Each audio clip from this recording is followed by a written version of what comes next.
നമ്മുടെ നാട്ടിൽ ഞാൻ എപ്പോഴും പറയാറുണ്ട്, പച്ചവെള്ളത്തിന് തീപിടിപ്പിക്കുന്ന വർഗീയതയാണ് കുറെ ആളുകൾക്ക്. അവരെവിടെയെങ്കിലും ഒരു അവസരം കിട്ടിയാൽ ആളി കത്തിക്കാൻ വേണ്ടി ശ്രമിക്കുക. അപ്പൊ ഉത്തരവാദിത്തപ്പെട്ട സ്ഥാനങ്ങളിൽ ഇരിക്കുന്നവരെന്ത് ചെയ്യുന്നു? ആ വിഷയം ചെന്ന് പരിഹരിക്കുക. ഇവിടെ എറണാകുളം എംപിയും ഇവിടുത്തെ ജില്ലാ കോൺഗ്രസ് കമ്മിറ്റി പ്രസിഡന്റും മുഹമ്മദ് ഷിയാസും ചെയ്തത് ആ വിഷയം അവർ രമ്യമായി പരിഹരിച്ചു. അത് ആ വിഷയം ആളിക്കത്തിക്കാനും ഈ വർഗീയവാദം പറയുന്ന ആളുകൾക്ക് ആയുധങ്ങൾ കൊടുക്കാതിരിക്കാനും വേണ്ടിയിട്ടാണ് ഉത്തരവാദിത്തപ്പെട്ട സ്ഥാനങ്ങളിൽ ഇരിക്കുന്നവര് അത് ചെയ്ത് ഇവിടെ ഒരു സാമൂഹ്യ അന്തരീക്ഷത്തെ വഷളാക്കുന്നതിന് വേണ്ടിയിട്ടുള്ള ഒരു കാര്യവും നമ്മൾ ചെയ്യരുതെന്നാണ് ഞങ്ങളുടെ വിനീതമായ അഭിപ്രായം. ഞങ്ങൾ ആ കാര്യത്തിൽ വളരെ ജാഗ്രത പാലിക്കുന്ന ആളാണ്. മുനമ്പം വിഷയം ഞങ്ങൾ ഇടപെട്ട എങ്ങനെയാണ്? എല്ലാവരും ഇടപെട്ട എങ്ങനെ? BJP ഇടപെട്ടത് അതൊരു വർഗീയ വിഷയമാക്കി തീർക്കാൻ വേണ്ടിയിട്ട്, രണ്ട് മതങ്ങൾ തമ്മിൽ സംഘർഷം ഉണ്ടാക്കാൻ അവിടെ പോയി കൊട പിടിച്ചു കൊടുത്തു CPM അല്ലെ?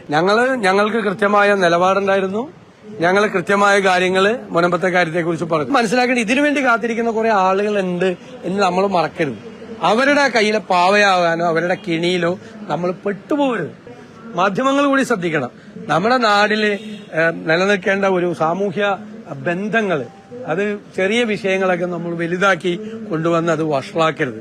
സാമൂഹ്യ അന്തരീക്ഷം കേടാക്കരുത്. അത് കേരളത്തിന് വേണ്ടി കൂടിയാണ് ഞങ്ങൾ പറയുന്നത്.